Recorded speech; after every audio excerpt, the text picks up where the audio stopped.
Stars burned cold beyond the Dominion's banners as General Kara stood before the Galactic Council, towering in his crimson armor. His name alone silenced chambers across 100 worlds. Empires fell beneath his fleets, rebellions turned to ash under his command. When Earth refused the Dominion's tribute, Karath considered it an insult to his legacy. The humans had been late arrivals to the Galactic Order, small, distant, unremarkable, but bold enough to defy taxation. He accepted the campaign not out of necessity but amusement. Another primitive world to crush before the cameras of the galaxy. The council assembled to witness the announcement. They loved such spectacles. War, when distant, was entertainment. Karatha's voice carried like thunder across the chamber as he mocked the quiet representatives of Earth. You people call yourselves warriors, yet you send no fleet, no vanguard, not even a declaration of resistance. What courage hides behind silence? The humans offered no reply. Their delegate merely stood, calm and expressionless, then transmitted a single statement. One of ours is coming. No threats. No speeches. Just that. The council erupted in laughter. Even Karath allowed himself a booming grin. One soldier? Against a dominion of billions? The notion was absurd, offensive even. His staff officers exchanged smug glances. The broadcast was scheduled. The fall of Earth would be displayed live across every system, the perfect lesson in obedience. Dominion fleets mobilized with ceremonial precision, hundreds of warships gleaming under alien suns. From orbit, their engines painted the night sky in molten trails. Civilian worlds tuned in as the fleet surrounded Earth's outer colonies. Resistance was expected to crumble in hours. Karath enjoyed the ritual.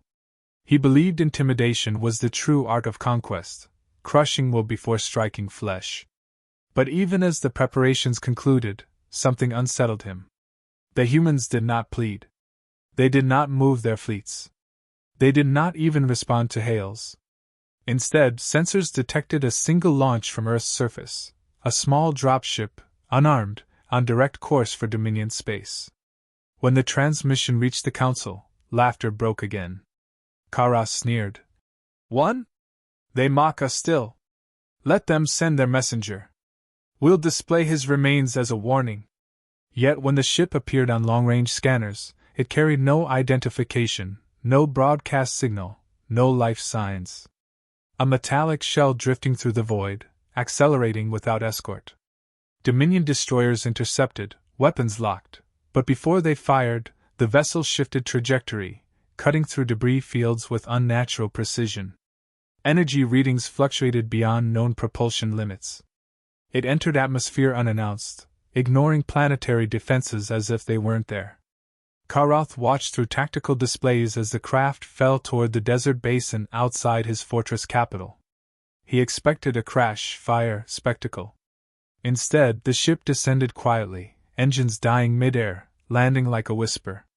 His sub-commander scrambled troops for recovery operations, more for theatrics than concern.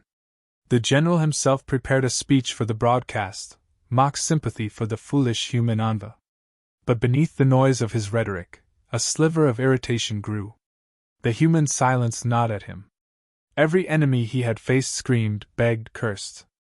The humans simply acted. The council's cameras captured the general's every move. His massive figure strode across the command deck, cloak swaying, tusks gleaming beneath the golden lights. Around him, aides relayed live updates. The human craft was sealed tight, scanning teams unable to penetrate its hull. No transmissions, no thermal readings. Karath barked orders to cut it open before the galaxy's audience. He wanted the world to see human fear exposed. Yet as the feed stabilized, the image showed only the ship resting in silence. Dust gathered around its landing struts. No movement. No sound.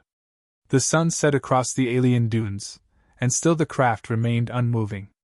Viewers grew restless. Commentators mocked the anticlimax. Karatha's irritation turned to anger. He ordered a division to surround it, his command ship hovering overhead. He would tear it open himself if necessary.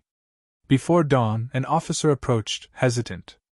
"General, our sensors detect motion inside." Karatha's grin returned, predatory and cruel.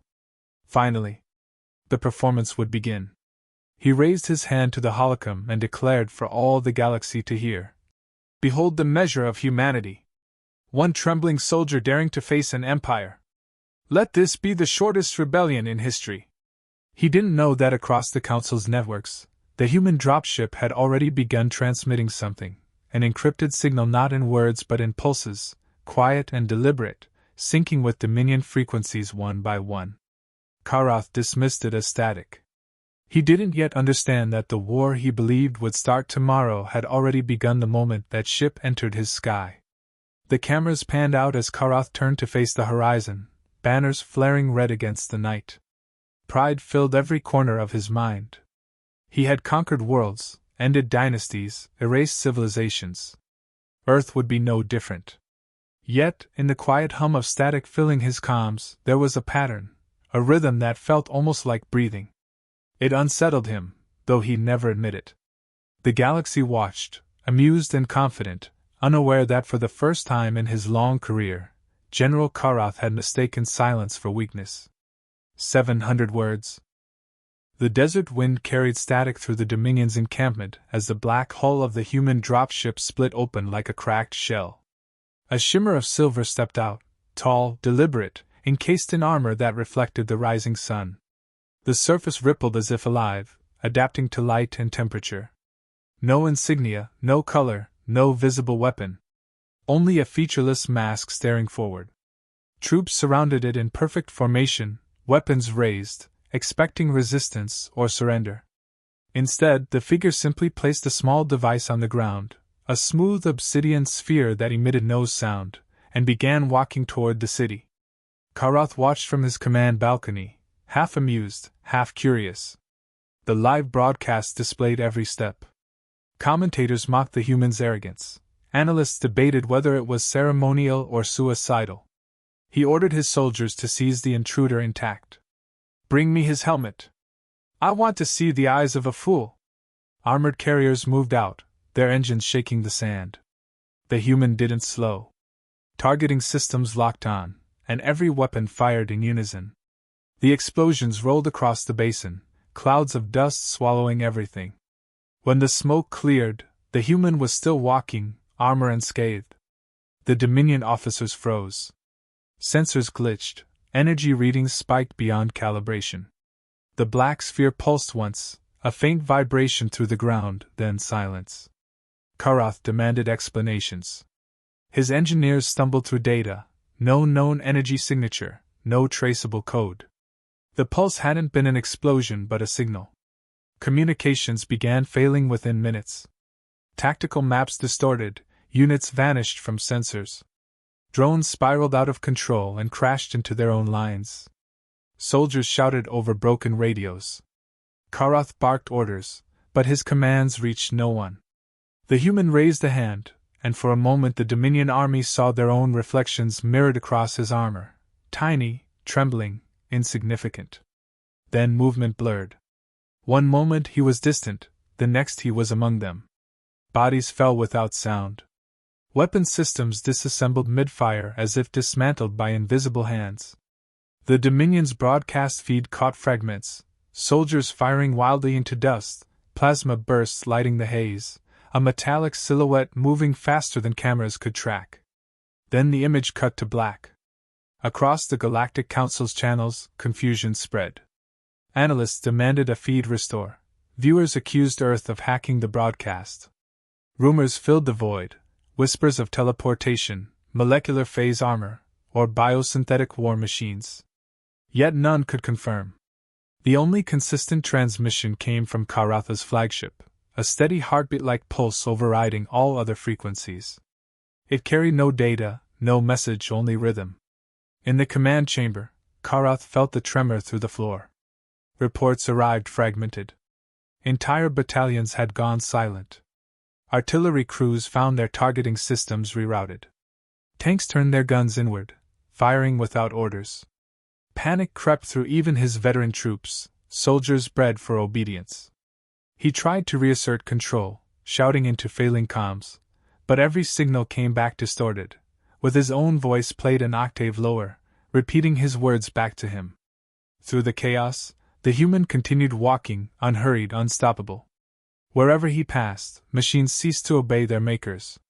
Defense grids shut down in perfect order, as though following unseen commands. The Dominion's own systems recognized him as an authorized entity. Karatha's chief scientist screamed over the intercom. "He's rewriting our protocols in real time. He doesn't fight us, he's overriding us." The transmission cut mid-sentence. Karatha's anger shifted to unease. He had fought countless wars where strength decided fate, yet here power meant nothing.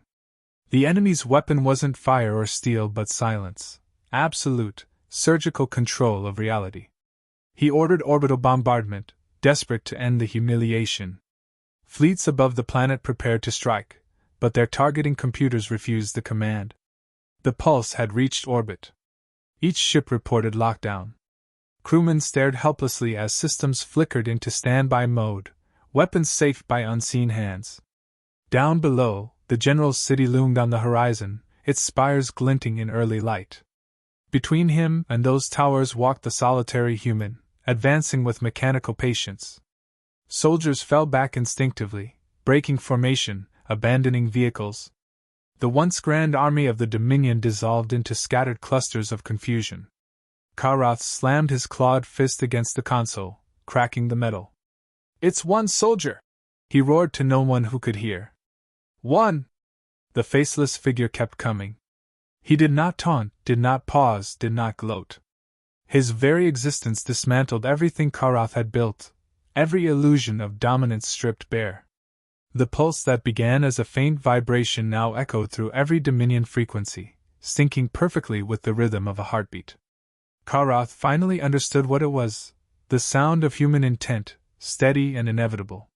When the cameras flickered back online, the galaxy glimpsed a final image before transmission ended, the general's capital framed in dust, its defenses failing, and one lone soldier walking through the ruin, unarmed yet invincible. Then the feed died completely, leaving every viewer staring into static and silence that felt heavier than any explosion ever could. 700 words. Inside the Dominion capital, systems collapsed in waves. Power grids flickered, orbital sensors fell blind, and every control station bled static across the screens. Karatha's fortress trembled under the weight of confusion rather than bombardment. The human hadn't struck the walls, yet the walls no longer obeyed their architects. Defensive shields cycled endlessly between standby and full charge, trapping their own energy until generators overheated. Across the city, soldiers abandoned posts, terrified of their own weapons. Every machine built to protect the Dominion now served an unknown master. Karath stood before the primary haltable surrounded by frantic officers. Their eyes carried the same disbelief repeating across every Dominion world. None of them had ever seen an enemy capable of dissolving war without firing back. "He must be near the command grid," one stammered, but Karath knew proximity wasn't the issue. The human's interference was total, planetary, surgical, deliberate. Every channel played that same rhythmic pulse, steady as breathing. It wasn't interference anymore. It was dominance. The general slammed his claws against the table, demanding direct contact with Earth. After several failed attempts, a link opened. A single frequency, clean and unbroken, carried through the chaos. From it came a voice, not human in tone, but calm, level, modulated. "Your war is over. Withdraw. There will be no pursuit." The simplicity of the message enraged him. No arrogance, no threat, only certainty. Karath shouted back into the transmission, his voice cracking through distortion.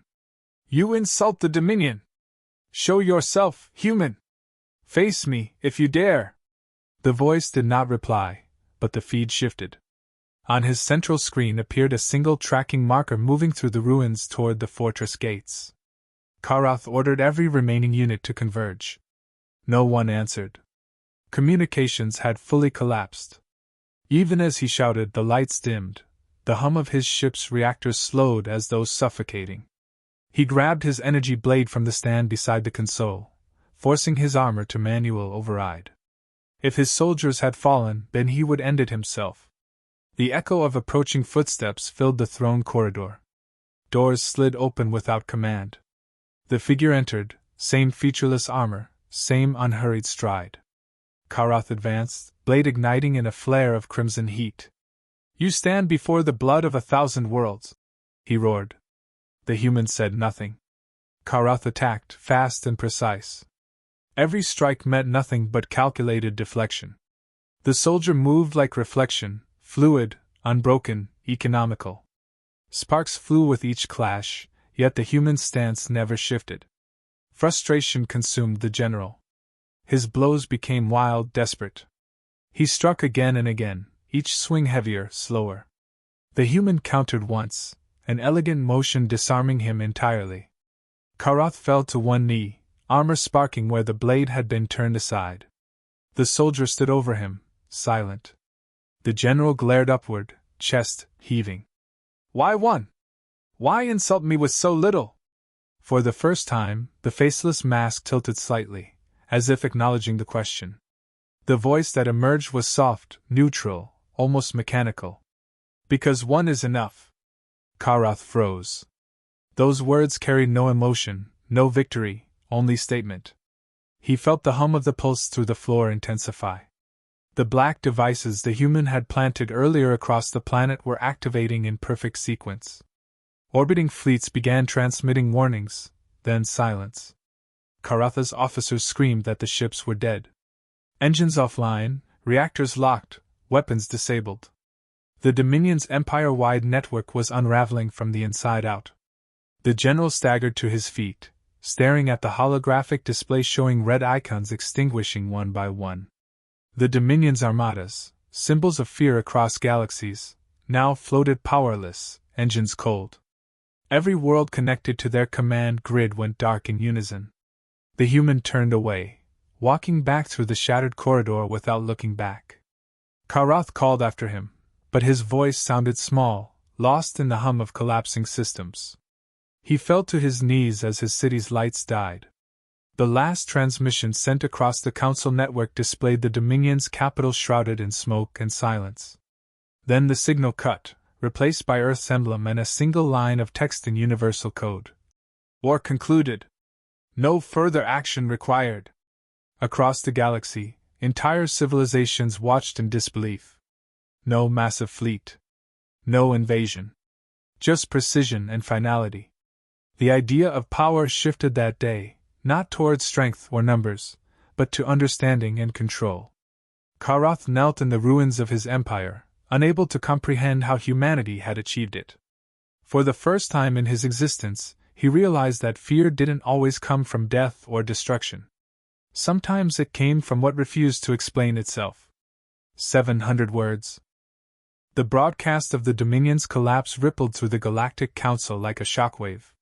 Billions witnessed the silent end of an empire that once dictated law through fear. Karatha's fortress, once a monument to dominance, lay motionless under the fading pulse. Every Dominion fleet remained adrift, powered yet lifeless, held in suspension by human code. The council delegates who had mocked Earth sat frozen before their screens, realizing the meaning behind that phrase, "One is enough." Their laughter from earlier sessions now echoed like ghosts in the chamber, reminders of arrogance turned to silence. The surviving Dominion signals carried fragments of the aftermath. Machines rebooted only to find their command hierarchy rewritten. Systems now recognized an unfamiliar encryption key labeled E-Protocol. No human ships lingered above their world. No demands were issued. No occupation followed. Humanity had ended the war and simply withdrawn. The gesture was not mercy, it was demonstration. The message was clear: Earth had no interest in ruling, only in proving that they could end any rule that threatened them. Karatha's last recorded moments spread across every network. He stood amid smoking ruins, his armor cracked, his empire gone. The soldier faced him once more, silent and immaculate despite the devastation. When the alien demanded a reason for his survival, the human's voice returned through modulated calm. "Because destruction teaches nothing. Understanding does." The visor reflected Karatha's trembling face before turning away. No execution, no final strike, just a departure that felt heavier than death itself. The transmission cut seconds later, leaving a galaxy unable to look away from its own reflection in that mirrored helmet. Across the stars, the Council convened an emergency summit. Representatives argued whether humanity had violated war conventions, but fear tempered every accusation. No one dared to provoke them again. Analysts dissected the event, searching for logic behind the one-soldier strategy. Some speculated it wasn't a human at all but a sentient construct, an avatar of collective command. Others believed it represented the distilled discipline of Earth's armed forces, precision so advanced that even a single operative embodied entire doctrines of warfare. None could confirm. Earth offered no explanation, no clarification, only silence and the same rhythmic signal pulsing faintly through interstellar frequencies, a heartbeat echoing across space. In the weeks that followed, trade routes reopened cautiously. Dominion territories reverted to autonomous rule under Council supervision. Refugee broadcasts expressed confusion more than hatred. Their conquerors had left them intact, their technology untouched. Earth became a paradox, capable of total annihilation yet choosing restraint. It was the kind of power that terrified civilizations far more than conquest ever could. Fear of destruction faded into something deeper, fear of misjudgment, of underestimating the quiet species that needed no army to enforce its will. Karatha's name faded from official records, replaced by the term, the silence of Varkhan. Historians documented it not as a war but as a lesson, the day the galaxy learned humility. New generations of alien cadets studied the engagement as tactical scripture, dissecting how a single insertion dismantled an empire through information control rather than open combat. Yet no one could replicate the precision. The data was clean but incomplete, as though humanity had erased every trace of their process before leaving. Months later, the Council received one final transmission routed through the same encrypted channel. No origin was traceable. The message contained only 3 words. Conflict resolved permanently. Then the signal terminated, taking the pulse with it. For the first time since the event, silence returned to space. True silence, not interference but absence. On Earth, no parades were held, no monuments built. The event was never broadcast to the public. The lone soldier's identity remained unrecorded. Humanity simply returned to its routines, content to let the galaxy interpret their actions as it wished. But every monitoring station, every intelligence bureau, every government across the stars kept a fragment of that fear alive. Not the fear of weapons, but of discipline. Of resolve without ego. The story of the Dominion's fall became legend told in whispers, how one soldier ended an empire, not through destruction, but through demonstration. Those who once mocked humanity now weighed every word before addressing them. The council chambers grew quieter whenever an Earth delegate entered, their silence a weapon sharper than any blade. Across the stars, civilizations recalibrated what power meant. It was no longer measured in fleets or armies, but in the calm confidence of those who could win without needing to fight twice. The galaxy moved on, reshaped not by war but by understanding. And though no one ever saw that soldier again, his reflection lingered in every species' memory, a mirror reminding them what humanity truly was, not conquerors, not cowards, but the equilibrium between mercy and mastery. The day Earth proved that courage needs neither numbers nor noise, only purpose unbroken by pride. 700 words.